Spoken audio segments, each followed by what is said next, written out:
titular da Argentina. Titulares mesmo, é. Embora o Brasil com o Lucas. No Brasil só o Neymar. No Brasil, o Neymar. Vem a bola com o Luiz Fabiano. Arrumou para bater no gol. Só o Neymar que você disse titular do time.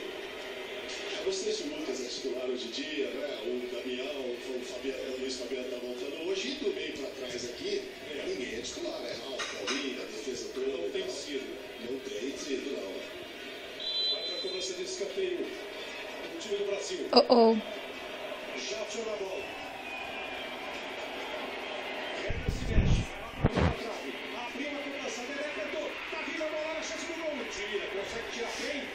O Guiaçu estava armando para bater o gol, Luiz Fabiano. Chegou o Fábio Santos, conseguiu se antecipar, mas a bola saiu, foi para fora.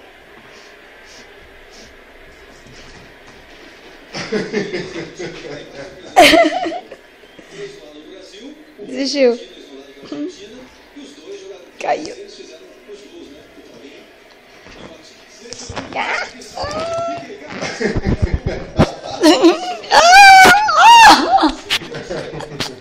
Não, não. Minha blusa não, larga a blusa.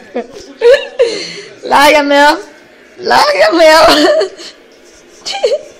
Larga. Aê. A cena daqui foi muito mais massa. Tenho certeza. Vai ficar aí mesmo. Pronto.